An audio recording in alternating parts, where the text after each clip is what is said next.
Is what you see usually what you get?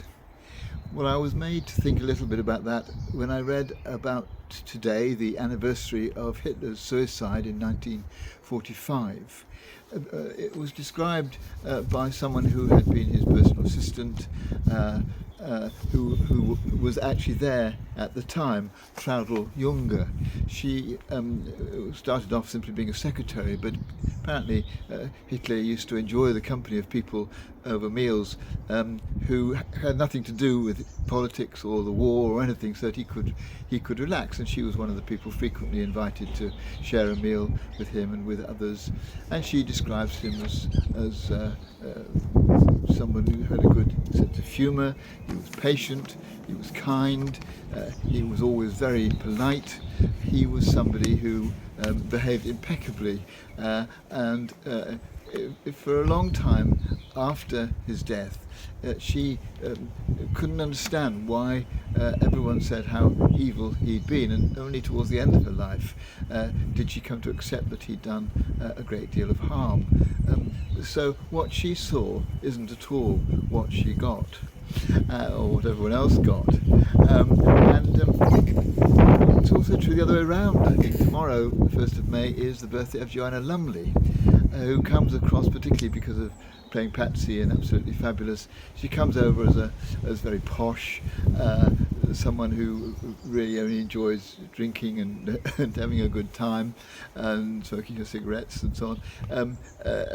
And even the way she is when she's not playing the part, she just has the look about her of someone who's too posh to be bothered with ordinary people. But when an interviewer challenged her on this and said, you've spent a lifetime draped in the glamour of the screen, you're just another icon with a script and a cause, she flipped her lid basically and replied very effectively, a script? I built my life out of resilience. I was modelling in drafty studios at 18, sleeping on friends' sofas and scraping by on sheer hope long before the world knew my name. I've spent long days on hard sets and had the courage to speak for those who have no voice. Grit's not about an image, it's about heart. You can't fake that. And there I think we see the real Joanna Lumley, whose work for charities is just extraordinary. Best known perhaps for her work supporting the Gurkhas, but also people in Tibet, people in Darfur, children with leukemia, a very strong supporter of animal welfare, and indeed started her own charity, Born Free. Someone whose heart is very much in the causes that she supports. It's not a show. What you might expect seeing her is not at all what you get.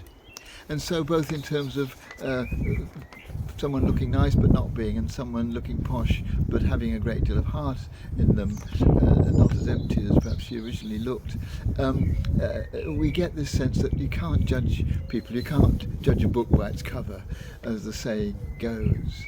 And I think we need to remember that when we're judging people in ordinary everyday life. But I think one of the things we perhaps need to accept is that we're perhaps not all that we seem, even to ourselves. I suspect that in all of us there is not the kind of evil that Hitler displayed, but certainly things that are not the kind of things we would like other people to know about. Indeed, there are parts of ourselves that we perhaps don't even recognise for ourselves. But similarly within us, there is the kind of generosity and outward-going compassion that Joanna Lumley showed, also deep within us. And I think our task as human beings is to make sure that the latter is what emerges most strongly and the former gets firmly stood upon.